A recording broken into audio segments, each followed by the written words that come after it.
Tribunal de Justiça atua no enfrentamento à violência doméstica sobre dois vieses. Viés administrativo, através da Coordenadoria da Mulher em Situação de Violência Doméstica, onde buscamos empreender ao longo de todo o estado da Paraíba formas de que essa mulher se sinta amparada pelo Poder Judiciário. Com isso, então, campanhas como Sinal Vermelho nas farmácias, nos supermercados, a Lei dos Condomínios, que também atribui aos síndicos a obrigação de comunicar à polícia qualquer ato de violência doméstica que tenha conhecimento, como também grupos reflexivos de apoio às vítimas de violência doméstica e também aos homens agressores como reflexão.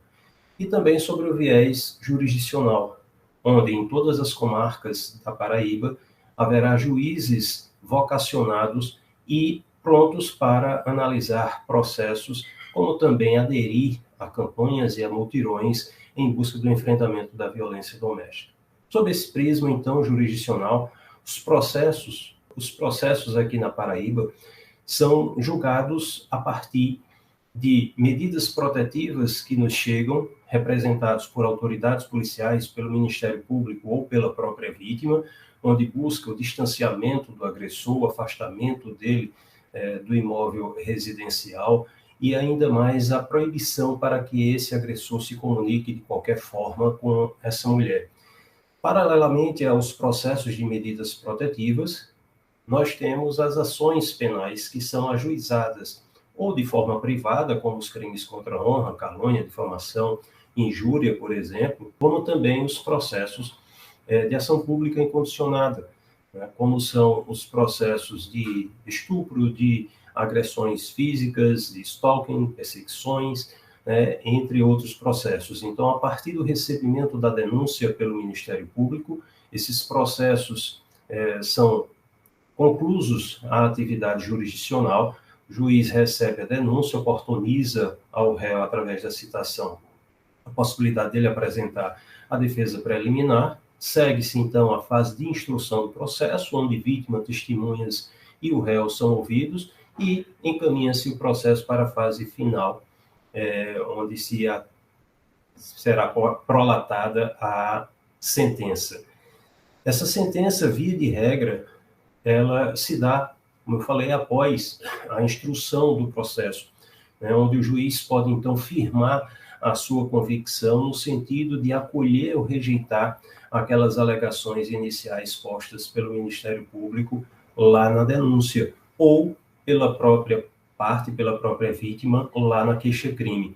Então, após avaliar todo o acervo probatório, esse juiz, essa juíza, poderá, então, ter a sua convicção acerca da culpabilidade do acusado e, com isso, então, decretar a sentença condenatória ou absolutória. Nós temos um leque muito grande de crimes praticados em âmbito de violência doméstica. A Lei Maria da Penha, à exceção do crime de descumprimento de medida protetiva, que tem sido também um dos crimes bastante usuais, não indica qualquer crime de violência doméstica, mas ela atribui aos crimes comuns previstos no Código Penal o tratamento de violência doméstica quando praticados em razão de relações afetivas, em razão de misoginia, que é o ódio, a aversão à mulher. Então, nesse sentido, nós temos os feminicídios, as lesões corporais, os crimes sexuais de estupro ou de atentado violento ao pudor, né? Os crimes de perseguição, de stalking, são os crimes mais usuais, além da ameaça, que essa talvez seja o crime ao lado da lesão corporal que mais ocorre nas varas de violência doméstica. Enfrentamos algumas dificuldades na apuração desses delitos. Os casos de violência doméstica são casos bastante complexos, porque a gente não está diante de uma autoria e de uma materialidade pura e simples. Nós temos um conjunto complexo de sentimentos e também da presença do ciclo da violência, onde essa vítima, em nome da manutenção da estrutura familiar, em nome da sua educação e orientação religiosa, ou mesmo em razão daquele modelo tradicional de família, ela se intimida né, em apresentar essa denúncia, em levar às autoridades públicas a ocorrência dos crimes que recebem. Então, nesse sentido, a maior dificuldade é justamente conseguir fazer a instrução do processo, porque a mulher, até às vezes, para se preservar de novos atos de violência, ao prestar essa ocorrência policial,